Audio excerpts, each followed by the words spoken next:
Thank you all very, very much. I'm delighted to be here, have a chance to share a few ideas, and then to take some questions and comments and give you a chance to participate. I really am grateful that this many people have come out on a Saturday afternoon. This is a terrific turnout, and we are thrilled to be here and be with you today.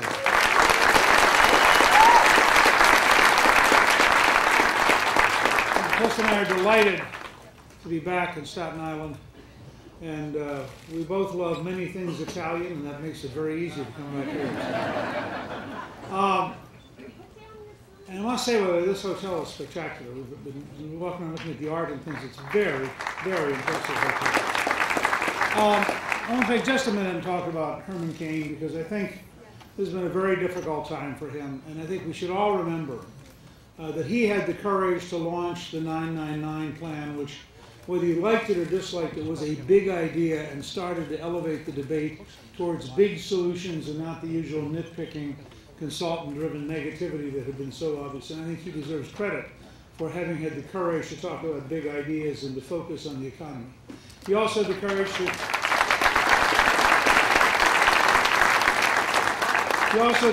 to agree to a one-on-one dialogue with a Tea Party group in Houston, Texas, that we did together for 90 minutes, and many people who saw it thought that it was exactly the model for a positive conversation that allowed us to, that was focused on entitlement reform, and it was really a good conversation. It wasn't like a lot of these debates. It was broadly focused and talked about really big ideas, and I really appreciated Herman being willing to have that kind of a conversation and not hide, behind all sorts of fancy rules. So we're delighted to have him as a friend. He was always optimistic and positive on the campaign. Every time we'd run into him at a debate or something, he's always upbeat. And I know he's going to create a new citizen organization and stay active in public life. And I really hope all of us are wishing him.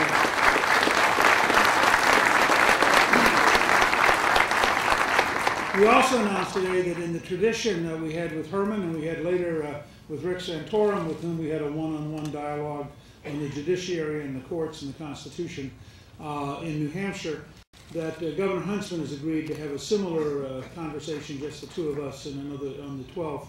And I think these are really good because they let you see us in a more complete environment than you get sometimes with the news media questions and the, in 30 seconds explain how you solve the universe kind of approach.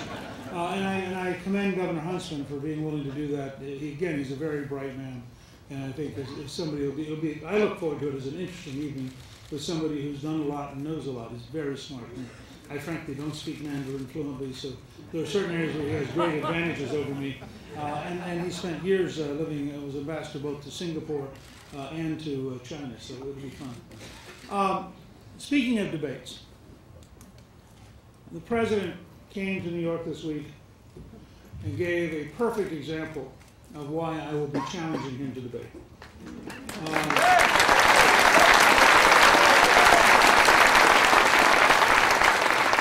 There are times when I can't figure out whether President Obama is just delusional or thinks that he is so clever he can delude us. But when he comes to New York, as he did this week, and he says that this is the best friend Israel has ever had, after we've all seen the conversation he and Sarkozy had, where they totally denigrated Prime Minister Netanyahu, after we've seen his total failure with Iran, after we've seen the Muslim Brotherhood winning in Egypt, after we have seen the utter lack of skill and competence in the Middle East by this administration, you have to wonder, the more frightening thing is he may believe it. And it may not just be cynical. He may literally be that much out of touch with reality. It's a little bit like his decision on the XL Keystone pipeline, where he announced that to make his environmental friends happy, he was going to postpone a decision about a pipeline that was going to go from Canada to Houston. Houston is the largest refinery complex in the world. The pipeline would create 20,000 American jobs, and it would mean that Canadian oil was distributed from the United States. Well, here's the president who announces grandly that he will postpone the decision until 2013. Now, it's one thing to say somebody can't play chess. It's the second thing to say they can't play checkers. But if they can't play tic-tac-toe,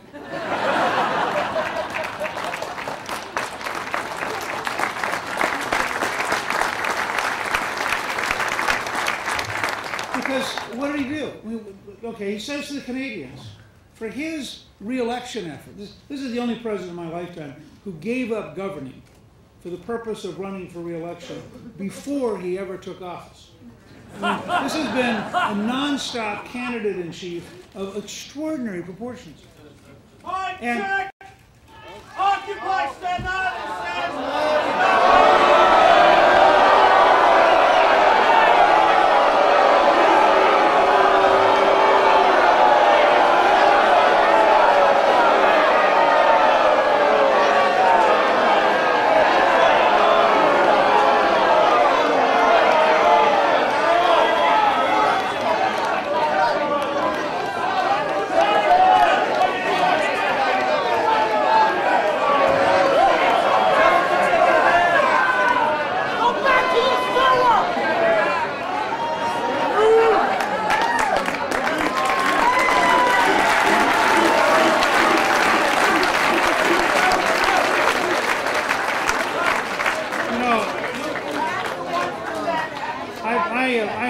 I had town hall meetings my whole career in Congress, and we would often have people who had a variety of unusual views.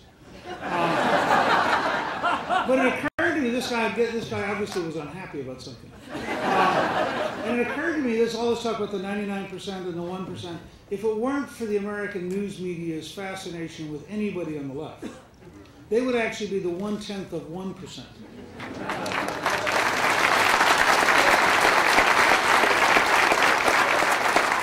As I was saying about who I presume was his candidate,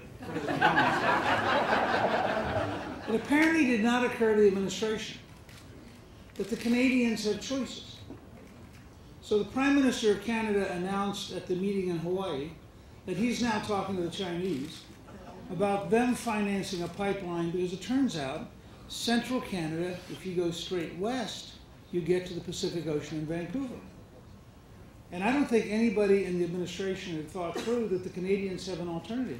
It just eliminates all the American jobs, all the American ownership, and all of the throughput of oil through Houston for the next 50 years. Now, this is really not smart. But it had a similar experience when the oil well blew out in the Gulf, and they set very draconian rules. In fact, no expert in the industry thought what they were doing made sense. I think the White House didn't realize that these really large rigs can move. And so they announced they'd have a 6-month moratorium and nothing could be done. And the first rig that moved left for Egypt. Now these things have $80,000 a year jobs. And when you finish a well, as you pump the oil, the federal government gets royalties. So there's a way to get higher revenue without having higher taxes, and that is you create a bigger economy, you create more American energy. It's a positive way. But my favorite example was the second rig that moved was owned by a very small company with a very aggressive president. And they issued a press statement that said the following: because of political instability in the United States, we are now going to drill for oil off the Congo. Now, I just want to think about the idea that a major company now believes it is more reliable to cut a deal with the government of the Congo than the government of the United States. And it's sort of the Obama model. He went to Brazil. Some of you probably saw this. And in Brazil, he said to the Brazilians, I'm glad you are drilling offshore. And I would like the United States to become your best customer. Now, I don't think he gets it. We don't hire a president to go around the world to be a purchasing agent for foreign countries. We hire a president to go around the world to be a salesman for American products.